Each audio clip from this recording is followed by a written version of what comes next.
For tonight, I have planned to talk about a couple of your books.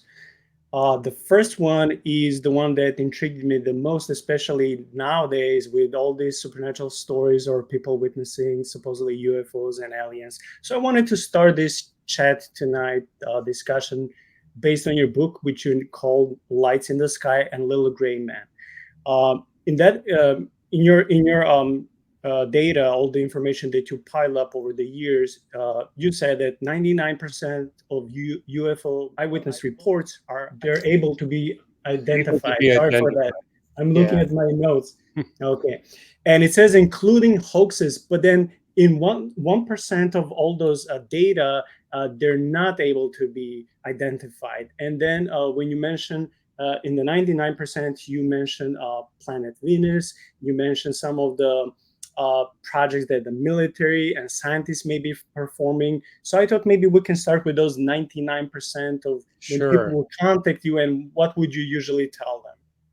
Well, I did not become an expert on UFOs on purpose.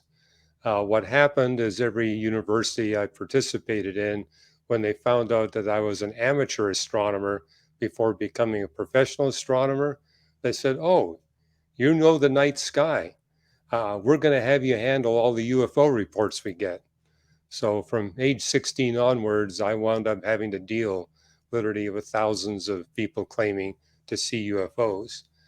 Now, other UFO experts will often say 90 to 95% can be identified. My own personal experience is about 99%. I could identify either as a natural phenomena, like they saw the planet Venus in the morning when it's very bright, or they saw a fireball coming through the sky, uh, or the Pleiades, or what's often common, I call it the chandelier effect. They see a bunch of glowing bulbs hovering on the horizon.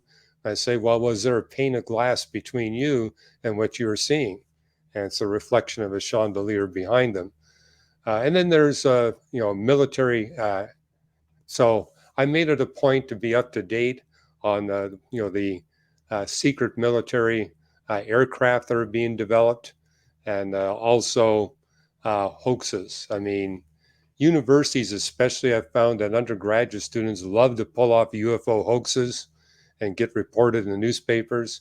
So, but there's a 1% that doesn't fall into those identifiable categories. And what way I wrote about in Lights in the Sky and Little Green Men, a common denominator of that 1%, we can show that it's a real phenomena, but it's not a physical phenomena. It's a phenomena that occurs outside the laws of physics and the space-time dimensions of the universe. And, I had Carl Sagan as a professor when I was at the University of Toronto. He was just dismissive of UFOs, saying it's impossible for these things to exist. We shouldn't pay any attention to them. But here's the difference. He was an atheist. His worldview did not permit the possibility of non physical reality. As a Christian, my worldview does. Because as I read the Bible, I realize God created two distinct species of intelligent life.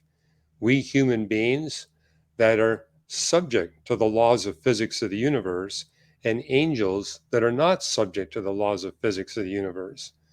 And I've got a collection of 6 books written by doctoral level physicists and astronomers who, like me, have spent at least 10 years studying the UFO phenomena.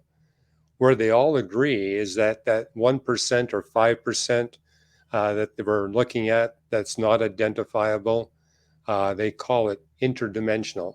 Jacques Vallée, the French astrophysicist, has probably done the most research on UFOs.